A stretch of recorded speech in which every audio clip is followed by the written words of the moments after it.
Et bah formidable. Salut les amis. Comme vous pouvez le voir, on est en face du ministère de l'Éducation nationale et de la jeunesse et on a 2-3 choses à vous dire sur cette institution. Gilet jaune, on est bon? Nous voilà. Allez. Évidemment, c'est très symbolique. On est là aussi pour ça. Magnifique. T'en as combien, toi? Ah, moi toujours le drapeau, toujours. Voilà. Bonjour les amis. Donc on est devant le ministère de l'Éducation nationale. De l'Éducation nationale et de la jeunesse. Et on va vous balancer un peu de data sur ce qu'est l'éducation nationale aujourd'hui et comment on pourrait faire pour la réformer. Parce qu'apparemment, tout est réformable dans ce pays. C'est ce qu'on va voir. Mathieu? Oui. Tiens, Bien sûr. t'as gagné un gilet, toi. Bien, camarade. Joli réflexe. Alors, parce que les amis, si on est là avant tout, c'est pour dénoncer premièrement le niveau abyssal de notre éducation nationale. Quelques datas pour commencer. Donc en novembre 2016, on a l'étude TIMSS qui est consacrée à la maîtrise des mathématiques chez les élèves de CM1. CM1 cap symbolique parce qu'on est à la 4e année de scolarité obligatoire. Accordé 488 points à la France. Le premier du classement est en Singapour à 618.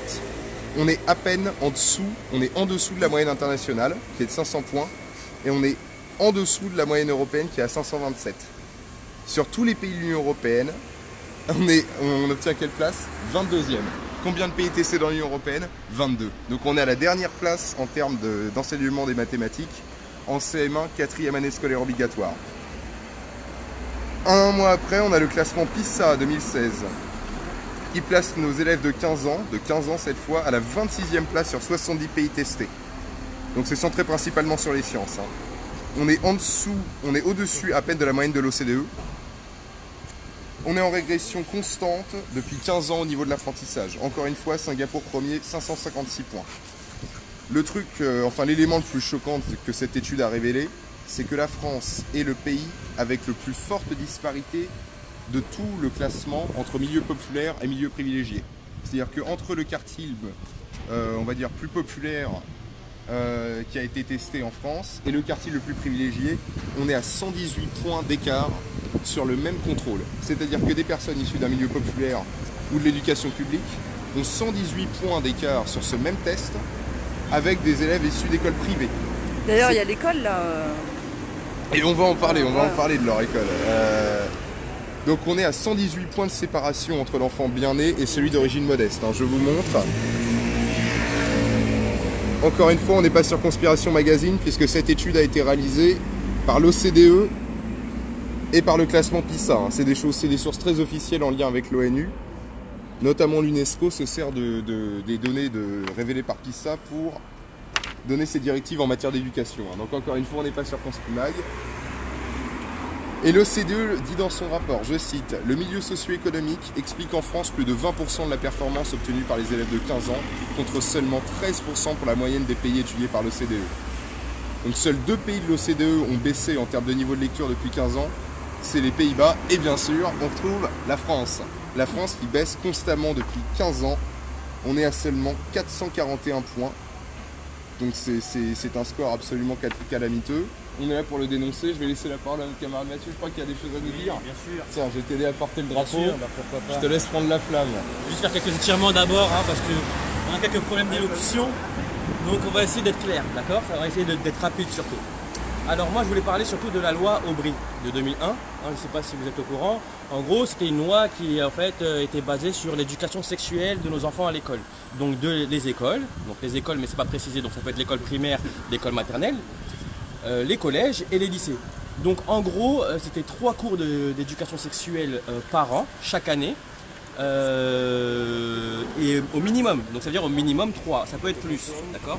Sachant que ils peuvent commencer à partir de n'importe quel âge, ça veut dire dès la maternelle, dès la primaire, et ça pour nous c'est quand même quelque chose d'invivable, d'inacceptable. On peut renvoyer peut-être nos auditeurs, là, les gens qui nous regardent, au rapport de l'OMS qui date de 2010, donc c'est l'OMS, c'est pas n'importe quoi, et qui reprend là tout ce que tu es en train de nous dire. Justement, oui bien sûr, parce que justement en fait quand cette loi là a été votée donc en 2001, il faut savoir que en fait, les professeurs des écoles se sont résignés, ne voulaient pas. En fait, ça a été très compliqué pour eux d'enseigner à leurs élèves, aussi jeunes qu'ils sont, l'éducation sexuelle. Donc en fait, cette loi a été votée, accordée, mais elle a été en fait mise en suspens parce que justement l'éducation nationale avait du mal à la mettre en place. Il faut savoir que donc justement en 2017, donc 17 ans après, non excusez-moi, en 2018, été 2018, 17 ans après, Marlène Schiappa, secrétaire d'État, a décidé de faire une mise à jour.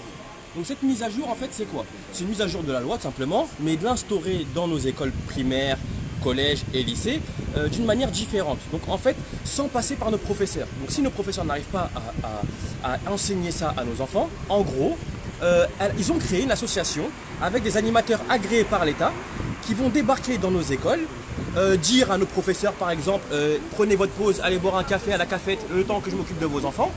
Et en gros, dès la primaire, raconter à nos enfants qu'est-ce que la masturbation, qu'est-ce que les spermatozoïdes, et plein de choses comme ça que nous parents, sachant que moi je n'ai pas d'enfants mais c'est scandaleux, nous parents n'osons même pas expliquer encore à nos enfants parce que ce n'est pas c'est tout simplement pas le moment en fait. Pour nous, 16 ans, c'était déjà la majorité sexuelle, qu'on en reste là, qu'on apprenne à nos enfants à partir de 16 ans, à la rigueur, avec le minimum possible. On va sûrement être contrôlé bientôt. Gêné par les policiers qui respectent leurs ordres. Sur ça, là, je veux rebondir par rapport à ce que tu dis, parce que moi j'ai travaillé en école primaire et j'ai vu comment se passaient les cours d'éducation sexuelle qui commencent en CM2. C'est-à-dire qu'on apprend la sexualité, enfin on n'apprend pas la sexualité, on parle éducation sexuelle, mais en fait on parle de la sexualité par le prisme de la reproduction. Donc, on apprend aux enfants de d'où viennent les bébés, enfin d'où eux viennent. Donc on parle de, il y a les termes quand même, éjaculation, ovulation, etc. Mais j'ai trouvé que c'était assez soft. Et là le rapport, enfin c'est... Ça dépend pour qui, ça dépend pour qui. Oui mais c'est déjà comme ça que ça se passe et là, pour y avoir assisté, je trouve que c'est juste SVT quoi. On te dit voilà, il y a 9 mois de grossesse, les femmes ont leurs règles. Parce qu'il faut savoir qu'en CM2, il y a déjà des petites filles à 11 ans qui sont réglées qui ont leurs règles. Donc c'est quelque chose qui est plus ou moins important d'apprendre aux enfants. Mais là, depuis le rapport de l'OMS, avec les lois là dont tu viens de nous parler, on va passer dans une nouvelle catégorie, un nouveau type d'éducation sexuelle. Il y a plusieurs... allez voir le rapport de l'OMS, vraiment, Organisation mondiale de la santé. Et on explique en fait qu'il y a différents... catégories d'éducation sexuelle, niveau 1, 2, 3, etc. Et là, on va passer au niveau du dessus. Donc, c'est plus raconter la sexualité par rapport à la SVT, donc comment ça se passe, mais c'est par le prisme du plaisir, voilà. Donc, pour la société individualiste, etc. Voilà. Donc, c'est un peu ça que tu décris par rapport à la loi Schiappa. Sur ce niveau-là, comment c'est raconté, comment c'est fait de manière à justement à ne pas nous inquiéter. Mais ça, c'est justement ce qu'on nous montre à l'écran. Mais après, ce qu'on va voir justement quand ça va commencer à se banaliser, jusqu'à où on va aller. Comme je vous ai dit, ils disent 3 cours d'éducation sexuelle par an, mais c'est au minimum. Ça veut dire après, on pourra monter encore. Et après, pour l'instant, on parle juste de masturbation. Et après, on va peut-être aller jusqu'à la pénétration. Et à quel âge? Parce que justement, si on fait 3 cours par an, c'est qu'il y a une évolution. Rappelons, l'âge de la sexualité a été abaissé. La majorité sexuelle, de 15 à 13, est-ce que c'est passé ça?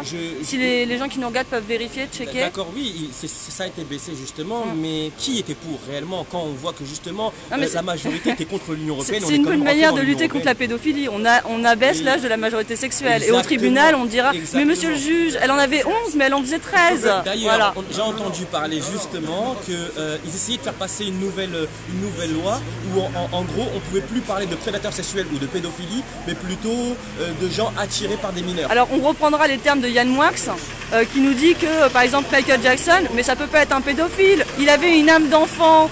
Voilà, donc on en viendra à ça. Exactement. Et justement, je voulais faire un petit point rapide, un petit topo. Alors en 2017, le MEDEF avait fait un slogan. D'accord, le MEDEF c'est ministère d'entreprise et tout ça.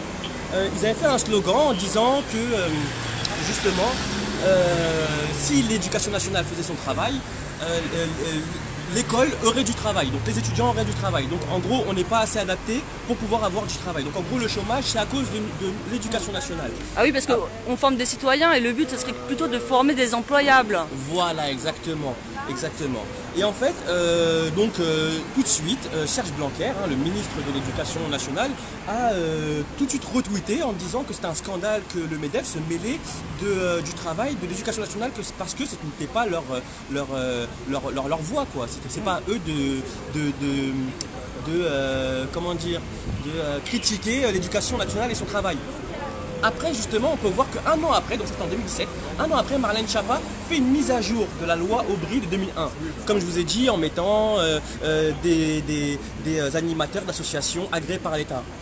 Il faut savoir que maintenant que cette loi a été mise à jour, le MEDEF et l'Éducation nationale s'est retrouvés main dans la main, est en total accord. Moi, ce que je dis, c'est que, en fait, le MEDEF, qu'est-ce qu'il reprochait en 2017 à l'Éducation nationale qu'il ne reproche plus aujourd'hui? Est-ce justement cette histoire d'éducation sexuelle à nos enfants? Donc en gros, pour que nos enfants soient bien à l'école, il faut leur apprendre la sexualité? Moi, c'est juste ça que je trouve quand même très aberrant. On avait déjà fait un live à ce sujet avec Farida Belgoul, qui du coup à l'époque, avec Najat Vallaud-Belkacem, avait expérimenté dans un certain nombre d'écoles les ABCD de l'égalité. Elle avait proposé aux parents d'élèves les JRE, les journées de retrait de l'école, pour protester contre cette nouvelle manière d'enseigner à nos enfants la dite éducation sexuelle, en proposant de retirer un jour par mois les enfants des classes. Et donc aujourd'hui, je vous invite à aller voir le live précédent qu'on a fait avec Farida, qui du coup a été révoqué par le rectorat et aujourd'hui n'est plus professeur. Voilà. Bien sûr. D'ailleurs, Farida Belgoul est un très bon exemple de cette situation-là, d'ailleurs, qui elle a été justement mise en conseil de discipline, hein, bien sûr, pour avoir défendu nos enfants à l'école. Et après, je ne sais pas, bon, c'est une solution, je ne sais pas si c'est la meilleure solution, mais c'est une solution parmi tant d'autres. Et je voulais dire aussi que pour moi, personnellement, l'éducation sexuelle de nos enfants doit être faite en priorité par les parents. Et les parents, à la rigueur, devraient avoir des formations pour comment expliquer à nos enfants la sexualité. Pour moi, ce n'est sûrement pas à l'école d'apprendre la sexualité à nos enfants. Après, peut-être qu'en quatrième, moi j'ai vécu ça, en quatrième, on a commencé à nous enseigner les premiers cours d'éducation sexuelle à mon époque. Je trouvais ça, pour moi, c'était pas choquant. À la rigueur, en quatrième, ils peuvent le faire, mais avant ça, c'est aux parents. Il y a quand même une manière qui était enseignée au collège et qui n'est pas uniforme dans toute l'Union européenne. À savoir qu'aux collégiens, on leur apprend à dire voilà, attention, il y a des maladies, attention, il y a la pilule. C'est un peu déjà une forme de banalisation, prévention, mais une banalisation les amener à la sexualité. On te dit, c'est normal, c'est tout. Alors que tu as 13, 14 ans. Donc ça, c'est la catégorie 2 de l'éducation sexuelle rapportée par l'OMS. On va passer à la catégorie 3, leur apprendre par le prisme du plaisir. Et par exemple en Pologne, on apprend aux enfants la sexualité par le prisme du mariage civil. Mais sous-entendu, la sexualité se fait dans un couple, parce qu'il y a de l'amour, et ça c'est pas quelque chose que moi on m'a enseigné à l'école, en tout cas pas au collège. Voilà. Donc c'est vrai qu'on nous apprend ça de manière un peu mécanique, un peu. Et c'est ça qui fait peur justement dans notre société, c'est qu'on nous apprend pas les valeurs, les choses positives, l'émotion, justement l'amour tout simplement. On nous apprend directement la masturbation, la pratique, mais la pratique comment l'utiliser. Et c'est là que c'est quand même quelque chose d'un peu malsain. Parce qu'on nous apprend la pratique, mais on ne nous apprend pas comment on en arrive à là. En fait. Il faut déjà être bien dans un couple. Exactement. À bientôt. Bon, on va aller voir, parce qu'on a un petit contrôle là de police, les amis. Donc on va aller voir gentiment ce qu'on pense, sans filmer les visages, bien sûr. Sans déclaration préalable au ministère. Écoutez les amis, on a ordre de dispersion. C'est comme ça, on a demandé à être reçu, ça va pas être possible apparemment. Reçu par le ministère. Donc ce qu'on va faire, c'est pour nos enfants. Je pense que les camarades pourront relayer, puis on va couper le live et vous restez avec nous sur la page des jeunes constituants, vous aurez du suivi, hein? Allez, je pense qu'on va faire ça. Très bien. Ouais, on rajoute pas, on clôture pas sur l'éducation de demain. Je pense qu'on pourra le faire ensemble. Un peu plus loin. Ouais, ça sera possible. D'accord. Bon, parce que tu as parlé du calcul tout à l'heure, qu'on est dernière place sur les 22 pays. On va parler également, je pense, de l'éducation nationale en Finlande qui a mis des réformes exceptionnelles qui a permis à ce pays de monter à la tête des classements de l'OCDE pour la zone euro. On pourra parler de la pédagogie alternative, notamment portée par Montessori, mais également par des méthodes alternatives qui existent en France et qui existent d'ores et déjà, mais qui sont malheureusement marginalisées et dont les prix d'inscription sont extrêmement élevés, malheureusement, donc inaccessibles à une partie de notre population. Et des écoles privées. Non subventionnées. Des écoles privées qui font le boulot. Là, il y a une école, on vous invite à aller voir la vidéo, c'est l'école Sainte Bernadette, c'est ça? à Tarbes, À Tarbes. qui utilise du coup la méthode de calcul mental rapide qui est utilisée à Singapour d'ailleurs. Et on voit des enfants de CM1, CM2 qui répondent à des calculs en 3 minutes, 157 fois, 450. À vous. Donc, Vous avez 3 minutes. vous avez 3157 fois 450. Voilà. Bon, Rapidement.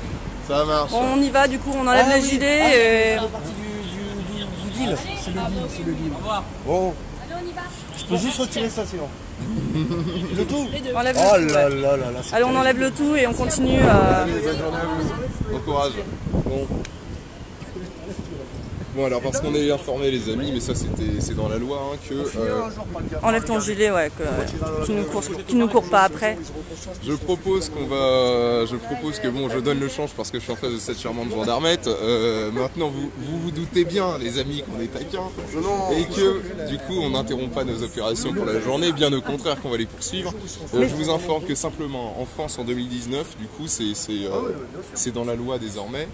Nous formons une manifestation. Cette manifestation doit être déclarée en préfecture. Je ne sais pas si vous imaginez, hein, ou sinon elle est illégale.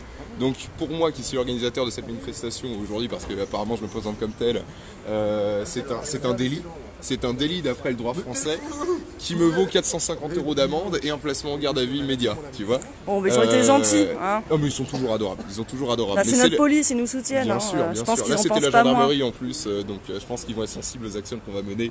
Surprise, surprise, un peu plus tard dans cet après-midi. Elle nous a dit qu'elle avait reproduit, mais d'une manière légale. Voilà, mais d'une manière légale. Alors le problème c'est que, je ne sais pas si vous avez réalisé les amis, c'est-à-dire que pour réaliser une manifestation aujourd'hui en France en 2019, sous notre belle République, que tout le monde adore, il faut en gros vous lutter contre le pouvoir et il faut demander au pouvoir l'autorisation de lutter contre lui. C'est quand même formidable. Alors sur l'éducation, pour y revenir un peu, tu nous parlais là de la méthode en Finlande. Si on peut finir, on va peut-être pas couper live et refaire. Non, je suis assez d'accord, mais je donne Si le sur le change, trajet, on peut je nous donne le dire, change devant madame la gendarmette. voilà, les choses à faire dans les réformes de demain sur l'éducation. Moi, j'aurais quelque chose particulièrement à dire, c'est qu'on apprend dès le CP aux enfants que l'organisation de la vie de la cité, ça se fait en élisant des délégués. Donc on apprend voilà, du CP jusqu'à fin lycée à élire. Voilà. Donc Voilà. la banalisation de l'élection, nous dire voilà, c'est comme ça que la politique doit se passer. C'est Donc, ça, c'est-à-dire que dès l'école primaire, on vous apprend à vous délaisser toute responsabilité politique, c'est-à-dire penser, assumer des décisions, penser collégialement, c'est très mauvais. On va plutôt élire notre copain, et comme ça, ces réflexes citoyens pourront être reproduits dans la vie future de l'élève. D'un autre côté, C'est ça quand même leur formidable. apprend comment se passent les vraies élections. C'est-à-dire qu'on corrompt les copains avec les bonbons, vote Avec pour les moi. quartiers bio. Voilà. Donc on ne Alors. parlera pas du mythe national raconté à l'école, parce que les cours d'histoire, tout ça, c'est aussi un gros sujet, ça. Ah bah là, j'espère que vous avez 4 heures. Alors, parce que nous ne sommes pas simplement des gilets jaunes qui plaignant, on fait aussi de la perspective et on explique comment ça pourrait se faire en France. Donc, je vais vous parler des perspectives. Donc, moi, je vais surtout parler de la situation en Finlande, parce que la Finlande est en train de réaliser un programme, une réforme d'éducation nationale absolument exemplaire depuis quelques années, qui lui a permis de monter à la tête du classement PISA, qui est très loin devant la France. Hein. Donc, le tout avec une dépense de seulement 5,7%. De la... comment dire, je ne sais pas si c'est par rapport au PIB, si c'est par rapport au PIB. 5,7% de plus du PIB de la Finlande et 5,7% pardon du PIB de la Finlande est dépensé dans l'éducation. Je rappelle qu'en France on est à 5,3, donc c'est une dépense très mineure, surtout quand il est comparé au budget de la Finlande. Si on ne rembourse pas les intérêts de la dette, on a large de quoi faire pour mettre dans l'éducation. Là, 44 milliards d'intérêts par an qu'on paye. Ne pas rembourser la dette illégitime, non mais tu délires. Bon là, alors tu es en mettons plein que cet délire. argent-là, on l'investisse dans l'éducation. Qu'est-ce qu'on pourrait faire alors? Ah bah alors qu'est-ce qu'on pourrait faire? On pourrait par exemple empêcher la situation que où c'est l'éducation nationale qui donne directement les postes et les affectations dans les collèges et les lycées, puisqu'on le sait, on a une situation absolument calamiteuse en France. Merci camarade scooter. On a une situation absolument calamiteuse en France où c'est l'éducation nationale qui décide qui a le droit d'enseigner ou de ne pas enseigner, et surtout qui décide des affectations. Donc on en arrive dans une situation où finalement, pour les professeurs débutants qui sortent à peine de la fac, fraîchement sortis et qui ont leur CAPES, on les balance dans les lycées et les collèges-lycées les plus compliqués, dans les zones les plus difficiles, des gens qui n'ont aucune expérience, qui finissent en dépression, qui souvent se mettent en arrêt maladie pendant un an, etc., tout en touchant grassement leur salaire. Et ça va plus loin que ça, c'est qu'aujourd'hui dans ces zones qui sont difficiles, qui devraient être des profs plus formés, qui ont 40 ans de métier et qui savent du coup faire face à une classe un peu dissipée, il y a du coup un désert un peu de professeurs parce qu'ils se mettent en arrêt, etc. Et moi je trouve des annonces, Bac+3, nous cherchons un professeur de français, maths, alors qu'on n'a même pas le concours en fait. Oui, voilà. À ce sujet-là, je vous invite à voir, je crois que c'était Canal+, qui pour une fois n'a pas fait de la merde, qui a fait toute une enquête où finalement un de leurs journalistes a postulé en professeur substitué, remplaçant. Voilà, il a voulu faire une vacation, il a fini professeur de maths, alors que le type ne savait pas faire une règle de 3. Bon, je ne vais pas le blâmer, je suis pas très fort non plus là-dessus, mais et il finit professeur de maths dans un collège de Seine-Saint-Denis. Le type ne sait pas faire une règle de 3. Là, on a l'explication directe de l'écart dont on parlait tout à l'heure. On remonte l'étude. L'écart de performance entre les milieux les plus défavorisés et les milieux les plus, on va dire, favorisés, issus de bonnes familles. L'écart le plus fort étant la France dans toute la zone OCDE, avec 118 points d'écart entre le quartile le plus défavorisé et le quartile le plus favorisé. Donc ce que les Finlandais ont fait, c'est qu'ils ont donné la responsabilité aux proviseurs directement d'engager les étudiants. Ils ont rehaussé le salaire des professeurs de 20%. Ah oui, parce que le gel du point d'indice des salaires le gel des du point d'indice fonctionnaires, des fonctionnaires, on va pouvoir en reparler. Et maintenant, ce sont les proviseurs qui se chargent directement du recrutement de ces professeurs. Et ça change tout, parce que ça soude une équipe, ça fonde un projet pédagogique. Ils ont des heures de dégager sur leur temps de travail qui leur permettent de se rencontrer, de se réunir en professeurs toutes les semaines pour discuter 2-3 heures du programme, des activités appliquées, etc. Avec... Toutes les semaines, tu dis? Toutes les semaines. Donc contre un conseil des maîtres par mois actuellement, il me semble. Trimestre. Par trimestre. Par trimestre. Il me semble qu'il y a un peu plus de réunions que ça. On en est là, quoi, en France. Donc je peux vous dire, ça fait toute la différence puisque je suis moi-même issu de ce milieu. J'ai été éducateur dans pédagogie alternative, on pourra en parler plus tard, mais je ne vais pas faire du moi-jeu. Donc ça change absolument tout, ce qui a permis à la Finlande de finir à la tête du classement PISA pour la zone euro, pour l'Union Européenne, pardon, pour l'Europe dans sa zone entière. Je suis fatigué, il me faut un deuxième café. Donc on est pas mal. Ça c'est le genre de choses qui permettent à un pays finalement de rehausser le niveau de son éducation nationale. Donc une fois en poste, ils jouissent d'une grande liberté pour adapter les enseignements et travailler en équipe. Ce que je cite là, c'est le rapport PISA directement. Ils passent en moyenne 2 à 3 heures par semaine en réunion pour discuter des cours, des élèves en difficulté, des temps forts de l'école et des pratiques qui n'existent quasiment plus sous nos latitudes. C'est-à-dire que dans une école élémentaire classique, vous allez vous réunir, si vous ne le faites pas bénévolement, c'est-à-dire après les cours, sur votre temps libre, vous allez vous réunir une fois par trimestre pour dégager un bulletin, expliquer aux parents que leur gamin est nul et que de toute façon ils devraient choisir dès la primaire une orientation en technique, parce que bien évidemment il est catastrophique ces élèves-là, qui ne savent pas se conformer à un milieu inique et désuet, vraiment terrible. Donc on en est là. Donc je rappelle, pour ceux qui douteraient de l'intelligence possible de Chertel Blonde, je vous conseille d'aller voir cette vidéo sur YouTube, c'est très facilement constatable. Moi j'ai été scié absolument par les performances de ces élèves. De l'école Saint-Bernadette de Tarbes, c'est une classe de CM1, CM2 qui réalise du calcul mental rapide. On rappelle sur les techniques, du coup, utilisées d'ailleurs à Singapour. Sur les techniques directement utilisées à Singapour, techniques sur lesquelles l'éducation nationale est très réfractaire, puisque bien évidemment, ça permettra à nos élèves d'avoir un minimum d'intelligence collective et de leur faire réaliser qu'ils ont un niveau et un potentiel dans ce pays. Donc on est dans une situation absolument calamiteuse, aussi avec un écart terrible entre l'enseignement privé et l'enseignement public en France, qui bien évidemment phagocyte ces inégalités, parce que l'enseignement privé qui peut lui s'effacer un petit peu de la doctrine de l'éducation nationale, malheureusement coûte très cher et donc exclut de facto une grande partie des enfants qui normalement devraient y avoir accès. De même pour la méthode Montessori que j'ai suivie. Il y a une enseignante qui avait tenté la méthode Montessori en maternelle sur des classes en mix avec du petite maternelle, moyenne section et grande section. Voilà. Et les enfants arrivaient en CP en sachant lire et écrire, en fait, compter même jusqu'à 1000. Et elle a été révoquée. On lui a dit non, c'est pas possible parce qu'après, voilà. En CP, s'ils savent déjà écrire et tout, ils se retrouvent avec d'autres enfants de d'autres classes de maternelle qui ne savent pas et c'est compliqué à gérer. Il faut suivre la commande en tour. J'ai plus le nom là de l'enseignante qui proposait ça, mais... Commande en tour du ministère de l'Éducation nationale. Bon, nous n'avons pas pu être reçus, c'est bien dommage. Monsieur je sais Blanquer n'aime pas le non, jaune. c'est sûr. Vous comprenez, c'est sur rendez-vous avec un nom à particules. Nous, on est foirés. Donc, dont on vient de se faire un petit peu exclure. Vous vous en doutez, les amis, on est taquins, donc les opérations continuent. Je vous invite à rester un petit peu en ligne, à voir ce qu'on va faire tout à l'heure.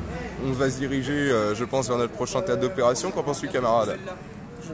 Je n'en pense pas, moi. Eh ben, je n'en pense pas Allez. moi non plus. Allez, ben, on vous dit à tout à l'heure. À tout à l'heure.